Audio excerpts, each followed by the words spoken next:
Cleópatra, a última rainha do Egito. Sua morte é um dos maiores mistérios da história antiga. Suicídio com a picada de uma cobra venenosa, ou um assassinato friamente calculado para selar o poder de Roma. Durante séculos, a história que conhecemos foi moldada pelos vencedores, os romanos. Eles pintaram Cleópatra como uma sedutora exótica que, derrotada e humilhada, escolheu um fim dramático para evitar ser desfilada em triunfo pelas ruas de Roma. A imagem da rainha com uma áspide no peito tornou-se icônica, imortalizada em arte e literatura. Mas será que essa é a verdade completa? Hoje vamos puxar o véu do tempo e mergulhar nas evidências, nas teorias e nas intrigas que cercam os últimos momentos da rainha do Nilo.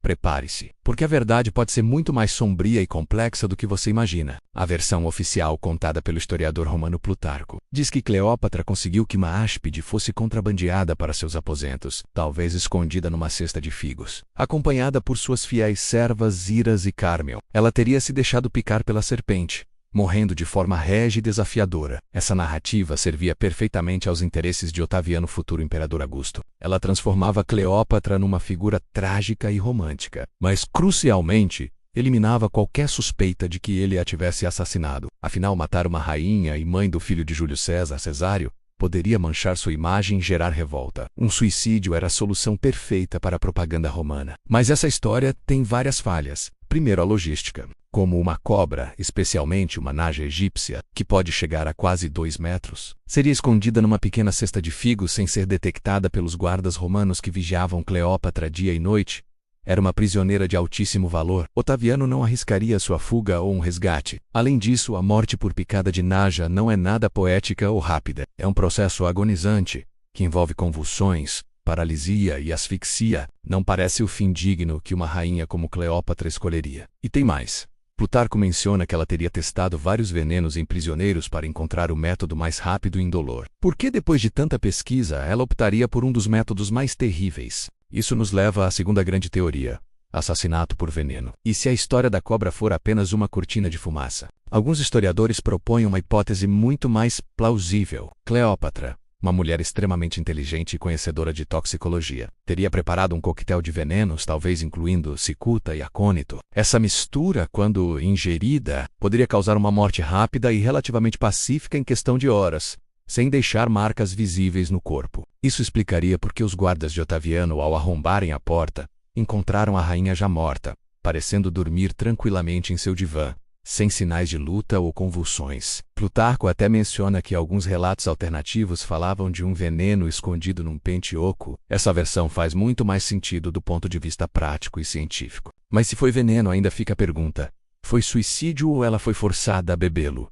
E se a resposta for assassinato? Aqui é onde a intriga se aprofunda. Otaviano tinha todos os motivos para querer Cleópatra morta. Ela era um símbolo poderoso da resistência egípcia. E mais importante, seu filho, Cesário, era o único filho biológico de Júlio César. Enquanto Cesário vivesse, ele seria uma ameaça constante ao poder de Otaviano, que era apenas sobrinho-neto e filho adotivo de César.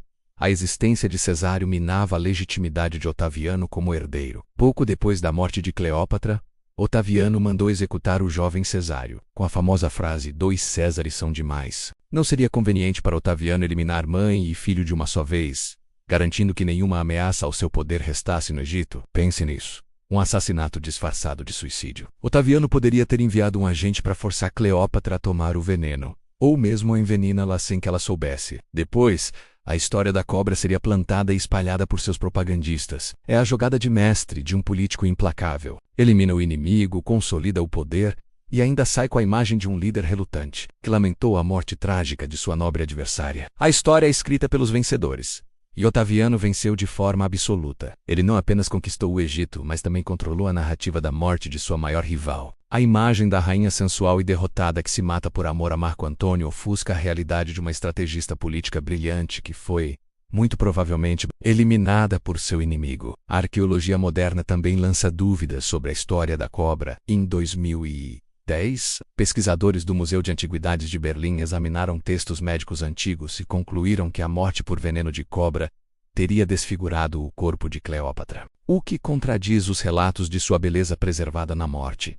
Eles apoiam a teoria do coquetel de venenos. Além disso, a localização do túmulo de Cleópatra e Marco Antônio continua sendo um dos maiores mistérios não resolvidos da arqueologia. Plutarco diz que eles foram enterrados juntos com honras por ordem de Otaviano. Se o túmulo for encontrado, análises nos restos mortais poderiam finalmente revelar a causa da morte. Mas por enquanto, tudo o que temos são textos antigos, escritos décadas ou mesmo séculos depois, e quase todos com uma forte inclinação pró-romana. Então, o que realmente aconteceu naquele dia quente de agosto, em 30 a.C.